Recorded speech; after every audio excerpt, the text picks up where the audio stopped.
আগামী স্থানীয় সরকার নির্বাচনে আওয়ামী লীগের নেতাকর্মীদের অংশগ্রহণ করতে দেয়া হবে কি হবে না এই ব্যাপারে পাল্টাপাল্টি অবস্থান আমরা দেখেছি গত কয়েকদিনে জামাত এবং বিএনপির। জামাত স্পষ্টভাবে লিখিত আবেদনে জানিয়েছে যে আওয়ামী লীগের নেতাকর্মীদের অংশগ্রহণ করতে দেয়া হবে না, এভাবে আচরণবিধি যেন তৈরি করা হয়। অর্থাৎ নির্বাচনী আচরণবিধিতেই থাকবে আওয়ামী লীগ করা কেউ নির্বাচনে অংশগ্রহণ করতে পারবে না, যদিও এটা দলীয় নির্বাচন না।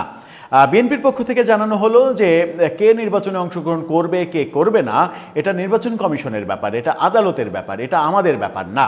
তার মানে নির্বাচন ব্যাপারে বিএনপি ডিরেক্ট না বলে একটু ইনডাইরেক্ট বলল, অর্থাৎ ভাতটা সোজা না খেয়ে ভাতটা মাথার পেছন দিয়ে পেঁচিয়ে খেলো। পেঁচিয়ে খেয়ে তারা একেবারে স্পষ্ট বুঝিয়ে দিল যে আওয়ামী লীগের নেতাকর্মীদের অংশগ্রহণ করতে আপত্তি জানানোর প্রসঙ্গে বিএনপি যাবে না, কারণ বিএনপি সরকারে রয়েছে। এই ঘটনা যদি বিএনপি ঘটায় তাহলে মহা বিপদে পড়তে হবে তাদের। আওয়ামী লীগের বিরুদ্ধে যে অভিযোগ সেই একই অভিযোগে অভিযুক্ত হবে তারা। আওয়ামী লীগকে নির্বাচন ম্যানিপুলেট করার অভিযোগ আর তারা জীবনেও করতে পারবে না। সুতরাং বিএনপি সেই পথে হাঁটেনি। কনফিউশন ছিল নির্বাচন কমিশন তাহলে কোন পথে হাঁটবে।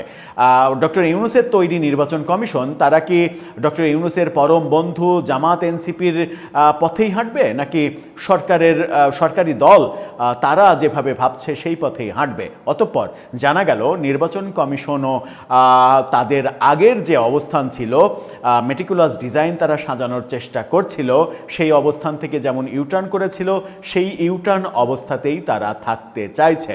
অর্থাৎ জামাতের আবেদন গ্রাহ্য হচ্ছে না। আর কি হচ্ছে আগামী স্থানীয় সরকার নির্বাচনের ক্ষেত্রে, এবং সেই ক্ষেত্রে যত আপনি আইন করেন আর না করেন, আদৌ কি আওয়ামী লীগের নেতাকর্মীরা চাইলেই স্থানীয় সরকার নির্বাচনে অংশগ্রহণ করতে পারবে? তাদেরকে করতে দেয়া হবে? চলুন একটু বুঝে দেখি এই ভিডিওতে। থাকবেন পলিটিক্স টিভির নিয়মিত আয়োজনে।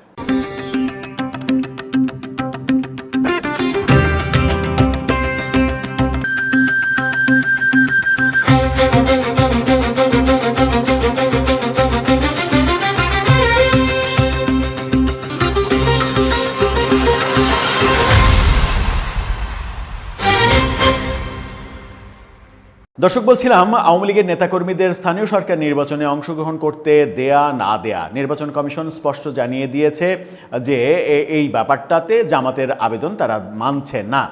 সমকালের এই শিরোনামটা দেখলেই বুঝতে পারবেন স্থানীয় সরকার নির্বাচন আওয়ামী লীগ নেতাদের অংশগ্রহণ নিষিদ্ধের প্রস্তাবে ইসির না। তবে দ্বৈত নাগরিক কিংবা আইসিটিতে আন্তর্জাতিক অপরাধ ট্রাইব্যুনালে যারা অভিযুক্ত তারা নির্বাচন করতে পারবে না, এটা বলা হয়েছে। এখানে যেটা বলা হচ্ছে সেটা হচ্ছে যে ওই খবরটা ওই একই। আজকে নির্বাচন কমিশন থেকে এটা জানিয়ে দেওয়া হয়েছে যে আওয়ামী লীগের নেতাকর্মীরা নির্বাচনে অংশগ্রহণ করতে পারবে না, এই ধরনের কোনো আচরণবিধি তারা তৈরি করবে না। অর্থাৎ চাইলেই আওয়ামী লীগের নেতাকর্মীরা নির্বাচনে অংশগ্রহণ করতে পারবে, এটা নির্বাচন কমিশনের ভাষ্য, কিংবা ইনডিরেক্টলি বিএনপির ভাষ্য। কিন্তু মাঠ পর্যায়ের যারা বিএনপি নেতাকর্মী কিংবা জামাত তো করতে দিতেই চায় না, মাঠ পর্যায়ের যারা জামাত কিংবা এনসিপি তারা কি আওয়ামী লীগের নেতাকর্মীরা নির্বাচন করতে চাইলে তাদেরকে আস্ত রাখবে, তাদেরকে নির্বাচন করতে দেবে? তাদের কাছে পরাজয়ের শঙ্কা থাকা সত্ত্বেও তাদেরকে বলবে যে আসো ভাই একসাথে নির্বাচন করি? এটা অবিশ্বাস্য, এটা হবে না, বাংলাদেশের কোথাও হবে না, 2-4টা জায়গায় ব্যতিক্রম ছাড়া। যাদের এই বিএনপি এবং জামাতের সঙ্গে ভালো গুডউইল রয়েছে, এরকম 2-4টা ব্যতিক্রম ছাড়া এই ঘটনা ঘটবে না। আরেকটা জায়গায় ঘটতে পারে, সেটা হচ্ছে যে গোপালগঞ্জের এলাকায়, যেখানে আওয়ামী লীগের দুর্দান্ত প্রতাপ, যেখানে বিএনপি জামাতের কোনো অবস্থানই নেই, সেখানে হয়তো ঘটতে পারে। আবার আরেকটা ঘটনা ঘটতে পারে, সেটা হচ্ছে যে যেখানে আওয়ামী লীগের নেতাকর্মীরা নির্বাচন করতে চাইবেন সেখানে হয়তো তাকে নির্বাচন থেকে দূরে রাখার জন্য কিংবা তাকে সাইজ করার জন্য তার নামে একটা গায়েবী মামলা দিয়ে দেওয়া হবে। আর থানা তো রেডিই আছে, পুলিশের মানে ব্যাপার স্যাপার তো আমরা জানি। পুলিশ আওয়ামী লীগের সময় আওয়ামী লীগ হয়ে যায়, বিএনপির সময় বিএনপি হয়ে যায়, ইউনূসের সময় ইউনূস হয়ে যায়, এই ব্যাপারগুলো আমরা জানি। সুতরাং মানে মামলা সত্য কি মিথ্যা সেটা যাচাই না করে পুলিশ মামলা নেবে এবং গ্রেপ্তার করার জন্য উঠে পড়ে লাগবে। সেই নেতা আর এলাকায় থাকতে পারবে না, ভোট করা তো অনেক দুঃস্বপ্নের একটা ব্যাপার। সেরকম পরিস্থিতি হওয়ার সম্ভাবনাই রয়েছে।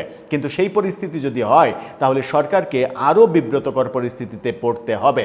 তখন অনেকেই বলবে সরকার মুখে এটা বলেছে আন্তর্জাতিক মানে সম্প্রদায়কে তুষ্ট করার জন্য, কিন্তু তৃণমূলকে ইনফরমেশন দিয়েছে তোমরা তোমাদের মতো ওদেরকে নির্বাচন থেকে আটকে দাও।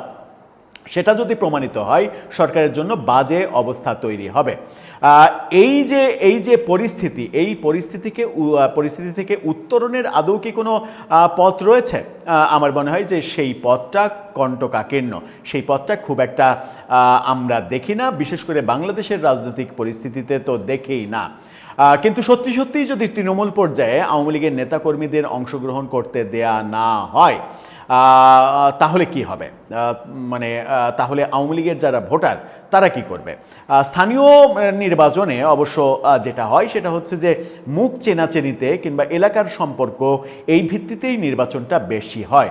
পলিটিক্যাল পার্সপেক্টিভে ভোটটা অনেকটাই কম হয়। বিশেষ করে আমরা যদি বলি ইউনিয়ন পরিষদ চেয়ারম্যান কিংবা মেম্বার, এই নির্বাচনে এগুলো ব্যক্তিগত সম্পর্ক, আত্মীয়তা, এলাকা, পাড়া, মহল্লা, এভাবেই নির্বাচন হয়। সেই ক্ষেত্রে হয়তো আওয়ামী লীগের ভোটারদের অন্য যারা ভোট করছে তারা কনভিন্স করতে পারবে।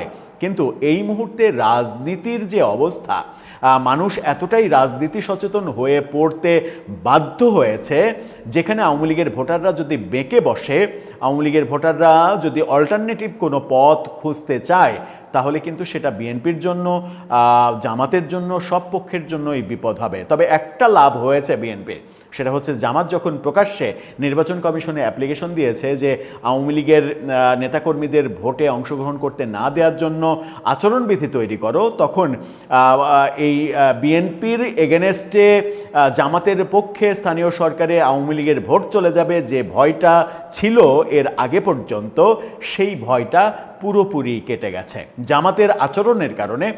আমার মনে হয় যে আওয়ামী লীগের যারা ভোটার তারা আর জামাতকে ভোট দেবে না। সুতরাং ওখানে একটা বড় বিপদ কমে গেছে এবং শঙ্কাও কমে গেছে বিএনপির।